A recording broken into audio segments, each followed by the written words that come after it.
नमस्कार। आज हम बात करेंगे गीता के द्वितीय अध्याय के श्लोक क्रमांक 17 एवं 18 के बारे में।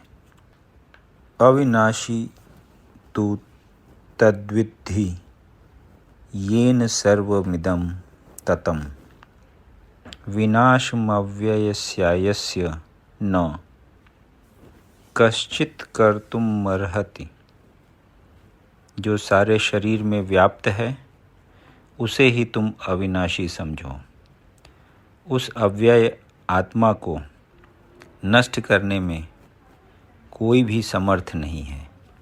तात्पर्य: इस श्लोक में संपूर्ण शरीर में व्याप्त आत्मा की प्रकृति का अधिक स्पष्ट वर्णन हुआ है।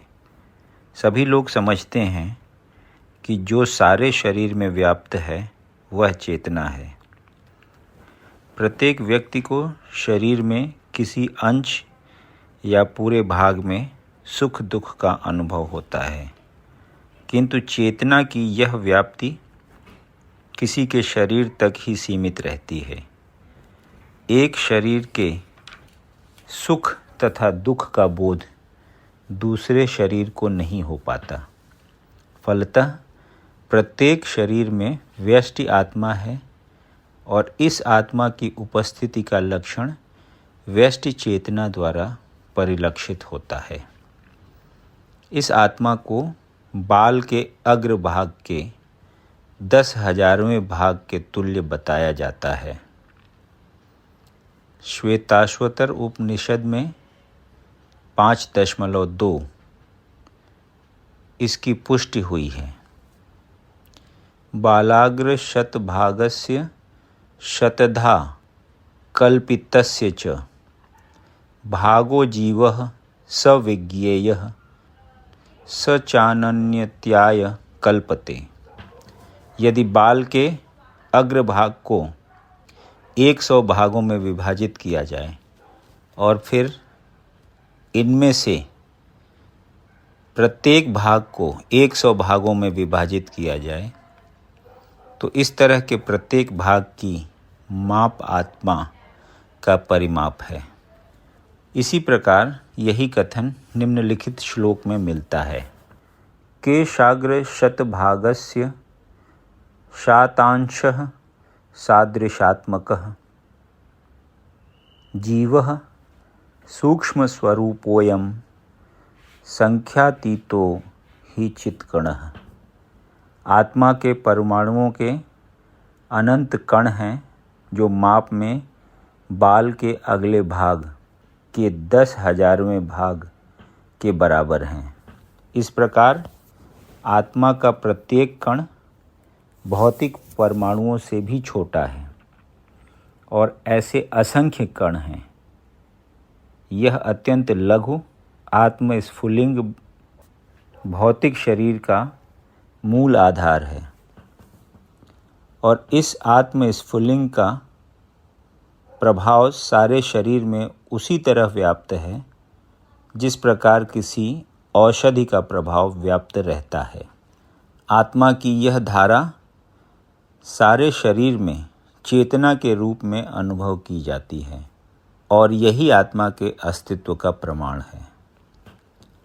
सामान्य से सामान्य व्यक्ति भी समझ सकता है कि यह भौतिक शरीर चेतना रहित होने पर मृतक हो जाता है और शरीर में इस चेतना को किसी भी भौतिक उपचार से वापस नहीं लाया जा सकता।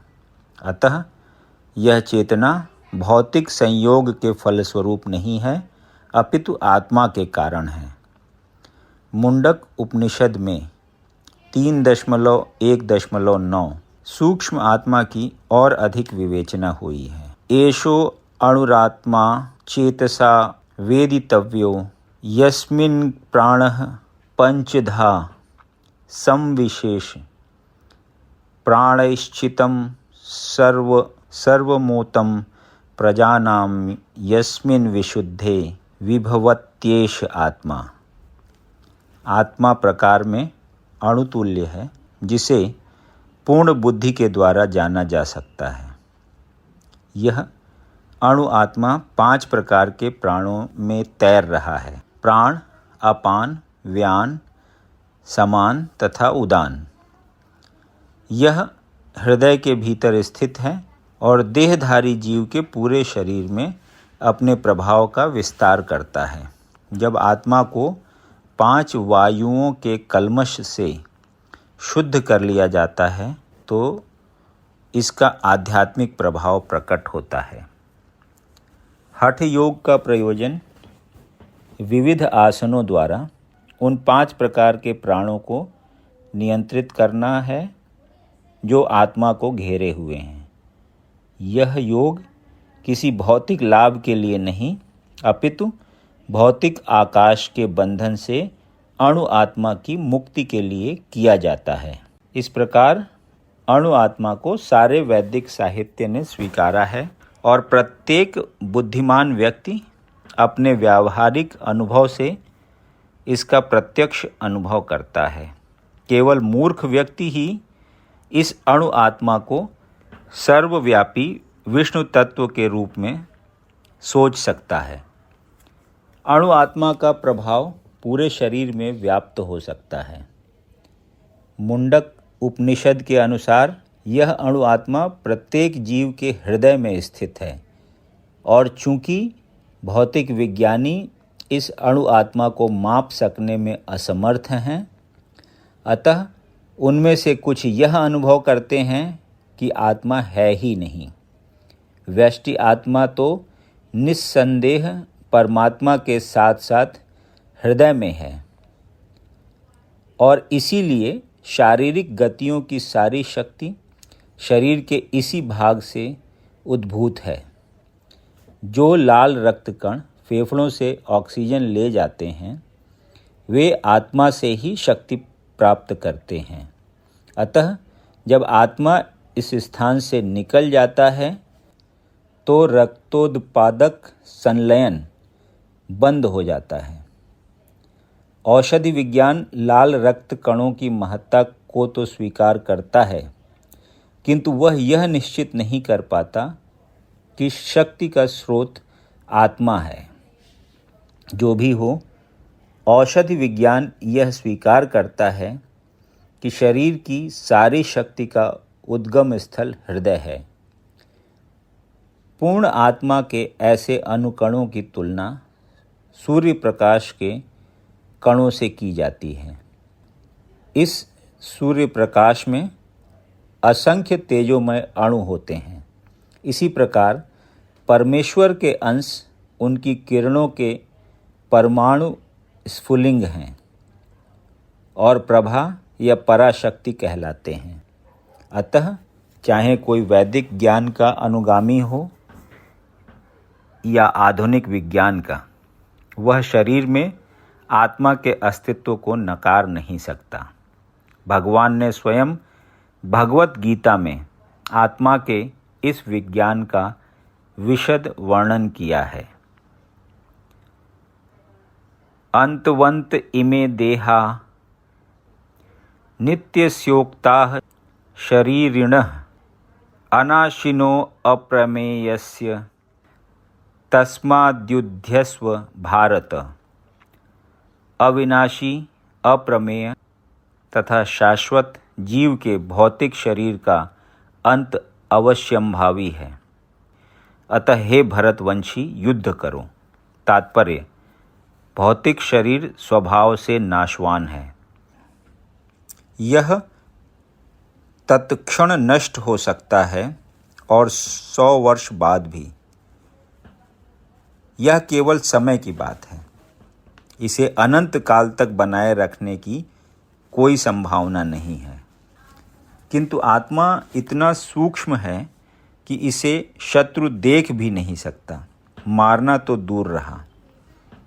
जैसा कि पिछले श्लोक में कहा गया है, यह इतना सूक्ष्म है कि कोई इसके मापने की बात सोच भी नहीं सकता।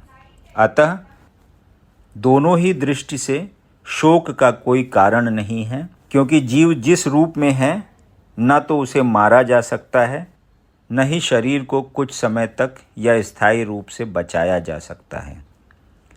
पूर्ण आत्मा के सूक्ष्म कण अपने कर्म के अनुसार ही यह शरीर धारण करते हैं। अतः धार्मिक नियमों का पालन करना चाहिए। वेदांत सूत्र में जीवन को प्रकाश बताया गया है, क्योंकि यह परम प्रकाश का अंश है। जिस प्रकार सूर्य का प्रकाश सारे ब्रह्मांड का पोषण करता है, उसी प्रकार आत्मा के प्रकाश से इस भौतिक देह का पोषण होता है। जैसे ही आत्मा इस भौतिक शरीर से बाहर निकल जाता है, शरीर सड़ने लगता है। अतः आत्मा ही शरीर का पोषक है। शरीर अपने आप में महत्वहीन है। इसीलिए अर्जुन को उपदेश दिया गया कि वह युद्ध करे और भौतिक शारीरिक कारणों से धर्म की बलि न होने दे। यदि आपको ये वीडियो पसंद आया तो इसे लाइक करें और ऐसे ही अन्य वीडियोज़ को सुनने के लिए इस चैनल को सब्सक्राइब करें। धन्यवाद।